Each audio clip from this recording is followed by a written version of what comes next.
Bon, je viens de procéder à un sondage rapide avec un outil électronique. C'est tout bonnement hallucinant. La température de l'eau est à 24 degrés. Voilà, ce matin, il faisait -1 sur le parking de l'hôtel. Et ici, arrivé au bord de l'eau est à 24. C'est hallucinant, hallucinant.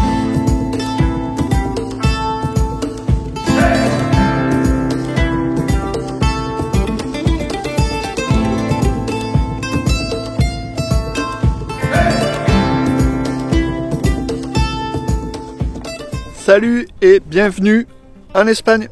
Et oui, je suis sur les berges du lac de Haro Campo pour participer à une compétition feeder qui s'appelle le Desafío Sans Sas. Voilà, une superbe épreuve dans un paysage complètement insolite et surtout pour pratiquer une pêche que je pratique très rarement, voire jamais, c'est-à-dire pêcher des carpes sauvages au feeder. Allez, on va passer 4 jours ici et je vais vous faire partager tout ça dans cette vidéo.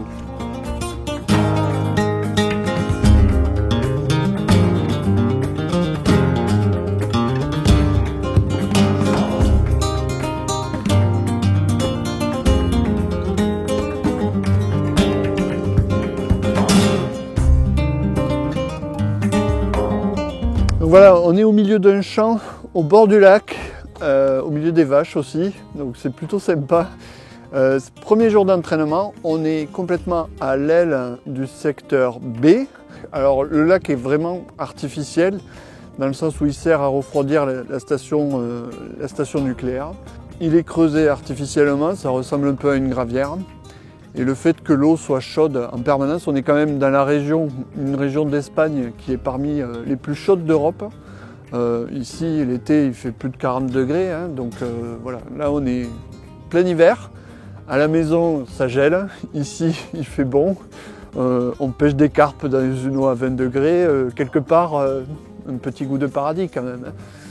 On a vu les Espagnols pêcher, c'est vraiment impressionnant. La maîtrise qu'ils ont de ces poissons. La façon de les ramener, de gérer les touches. Bon, clairement, nous les carpes sauvages, on en pêche par accident pendant l'année. En compétition, on n'en prend jamais, jamais. Moi, il m'arrive de faire des pêches spécifiques pour en prendre, comme vous avez pu le voir sur un épisode précédent où je pêche en fleuve. Mais voilà, ça manque quand même d'habitude hein, sur ces poissons. Déjà, ce qu'on a essayé de gérer sur les entraînements, c'est comment ne pas perdre les poissons, les touches qu'on a, comment les concrétiser par un poisson dans l'épuisette.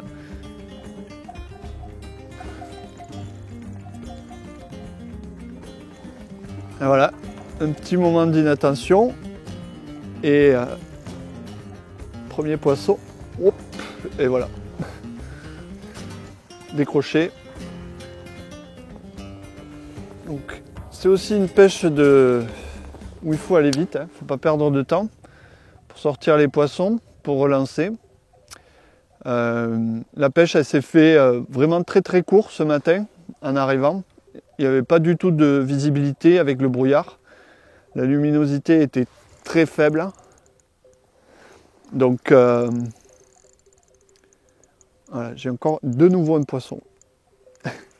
C'est assez incroyable ce qui se passe ici.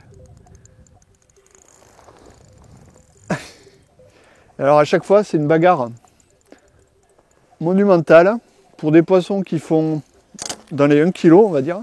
Voilà, ben là par exemple, voilà, perdu encore. T'as fait un poisson depuis qu'on a repêché ?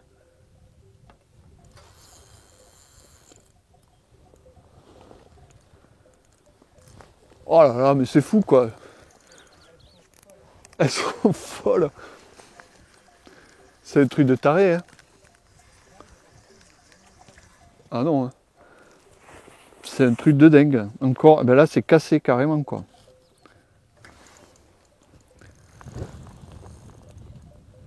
Voilà, encore un poisson tenu. On va essayer de le mettre à l'épuisette celui-là.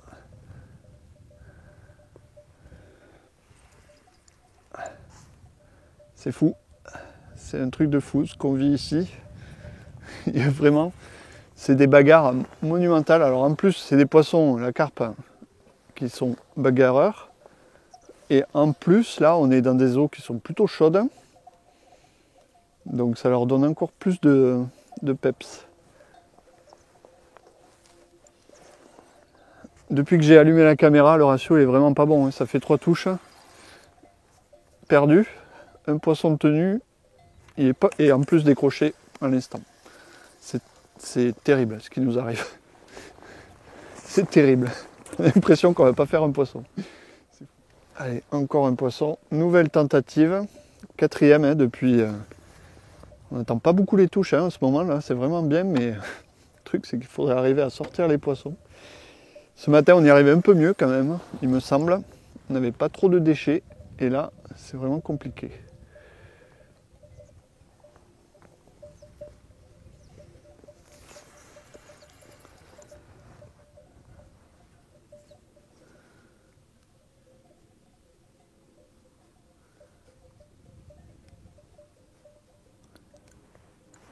Voilà, perdu. Ah, il faut vraiment faire quelque chose.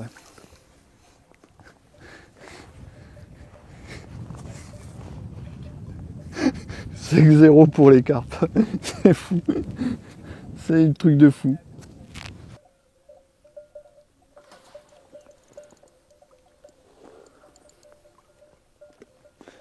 Allez, nouvelle tentative.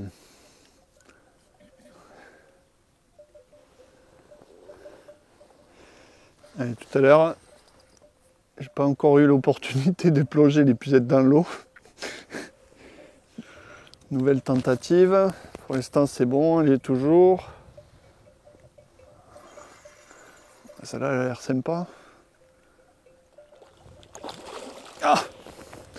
Elle est ressortie de l'épuisette. C'est fou. Ouais! Dans l'épuisette. Waouh! Voilà une belle carpe de Rocampo. Ce genre de petit bolide.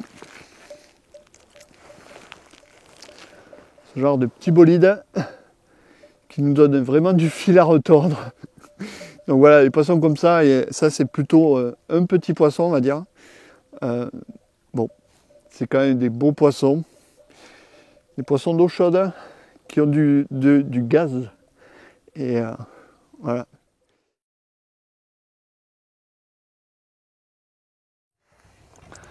Ah, vraiment, dans ce type de pêche, le matériel est mis à rude épreuve. Le moulinet, le nylon, la canne et les hameçons, les bas de ligne, c'est un truc de fou.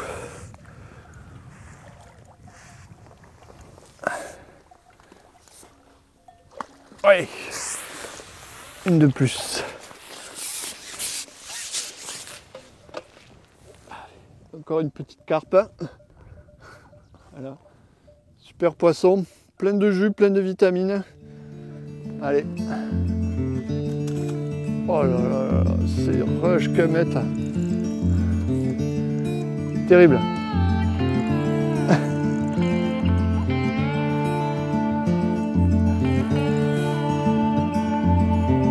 Là vraiment,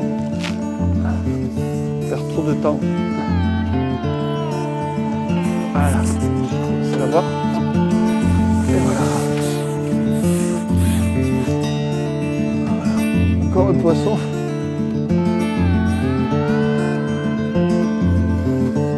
Wow. Cette fois-ci, le départ était trop fort.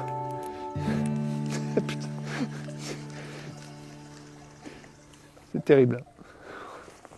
Voilà, c'est cassé. C'est un combat très dur. Toujours très dur, on ne sait jamais qui va l'emporter. Et voilà. Encore une carpe. Voilà, de toute façon il n'y a que des carpes ici, donc ça ne peut pas être autre chose. Bon, première journée d'entraînement terminée. Waouh, waouh, waouh, waouh, quelle découverte, c'était vraiment impressionnant. Ces poissons sont vraiment dingues, il y en a beaucoup, beaucoup, beaucoup, beaucoup.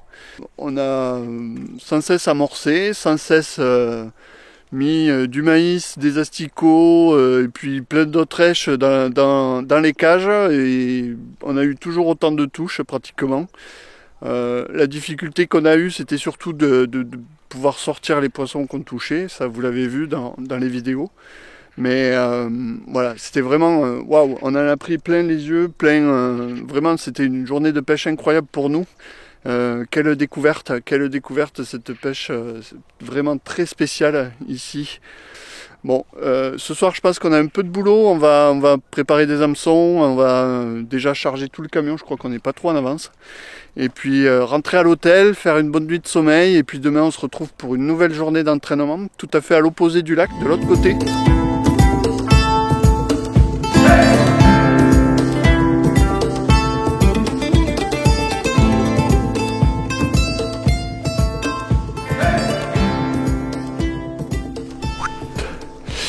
Et voilà, deuxième jour d'entraînement, on est arrivé sur le secteur D, on va pêcher les places 25 et 26, donc on retrouve ici toujours cette brume liée à la condensation, à la différence de température. Alors hier c'était vraiment la journée découverte, on a appris beaucoup de choses, c'est vraiment une pêche très atypique, il y a énormément de poissons. Et je pense que ça l'est aussi pour les Espagnols parce que c'est une pêche vraiment particulière au feeder. Moi j'ai déjà pêché en Espagne, y compris encore plus au sud qu'ici même, dans des grands lacs. Et il n'y a pas autant de touches, il n'y a pas autant de poissons. Et même si ça reste très très violent et combatif, le fait qu'ici il y ait vraiment beaucoup de poissons, ça change beaucoup de choses, quoi. Et donc ici par exemple on est sur la place numéro 27. Et on va retrouver un petit ponton en béton là pour s'installer, donc c'est vraiment super pour les pêcheurs. On est parfait. Et donc le paysage bien sûr, cette brume épaisse qui va se dissiper en cours de journée pour laisser place au soleil. Bon, voilà l'organisation pour les 2 jours de pêche, le trajet, tout ça. Donc vous voyez, le camion est plein, on a pris des appâts, du matériel, vraiment on ne savait pas trop où on allait. Il y a des gens de chaque côté, donc ça va pas être simple pour sortir les poissons. Bon voilà, on est encore en train de tester des choses, donc il y a plein de trucs sur la tablette, hein, beaucoup d'asticots, des graines, enfin, bref, que des choses pour les carpes. Je vais utiliser des asticots collés, donc voilà, là ils sont prêts. Bon, pour les faire c'est assez simple, hein, il suffit de les laisser, de bien les tamiser. Bon là il reste un peu de sciure grossière, mais il faudrait que les asticots soient vraiment purs et propres. De bien les tamiser, de les saupoudrer avec de la gomme arabique. C'est un produit collant naturel.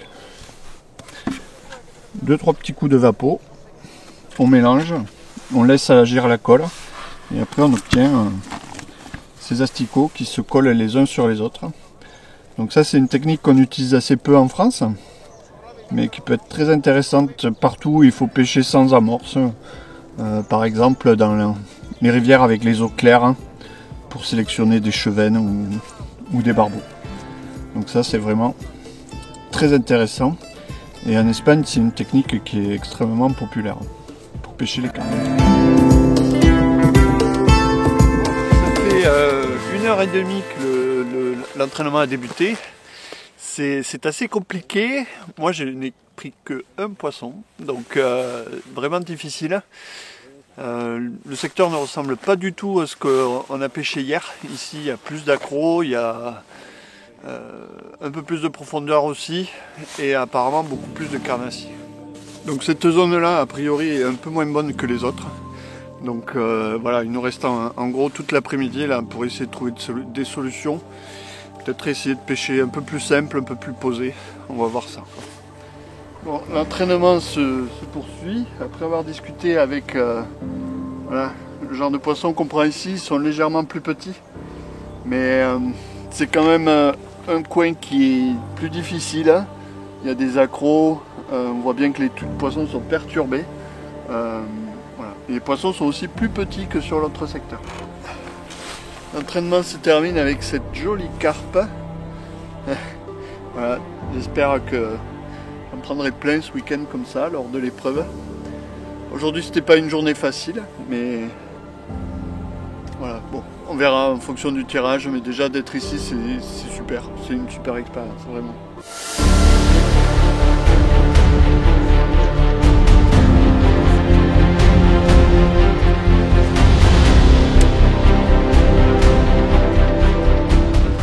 Bon voilà, le tirage au sort a été fait. On est, je suis au secteur D, au numéro 43. Donc en plein milieu du secteur, sur cette partie qui est une espèce de baie, une conche, dans laquelle les poissons apparemment sont plus petits. On a vu ça aux entraînements. Nous on s'est pas entraîné ici. Voilà. Donc on va voir ce que ça donne. Je suis entouré de pêcheurs locaux, a priori, on va voir. Et puis tout le monde s'installe doucement, on a encore du temps là, avec le lever du soleil. Place à la compétition maintenant, place à la pêche commence à 11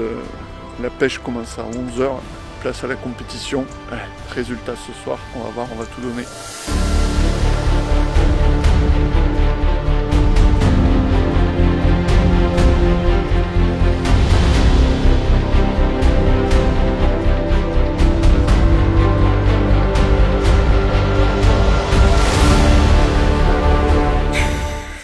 Quelle journée de fou, quelle journée de fou. La première manche vient de se terminer.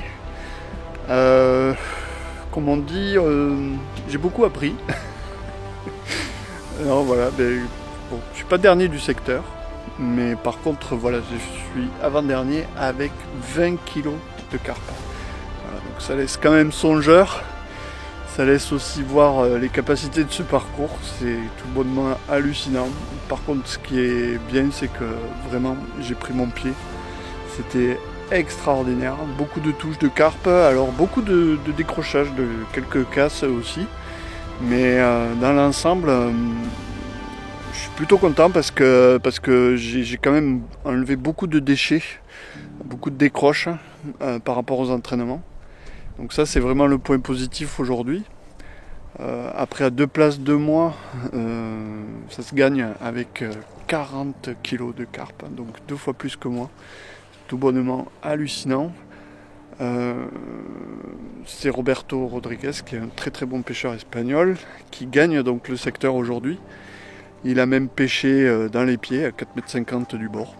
Voilà, donc ça c'était vraiment impressionnant quoi. Impressionnant à voir, à vivre. Toucher autant de ces poissons sauvages aussi, ça c'était vraiment bien. Et puis voilà, moi j'ai pris mon pied, tant pis pour le classement, c'est pas très grave, c'est une première ici. Donc voilà, il faut aussi découvrir, il faut oublier tout ce qu'on sait sur la pêche.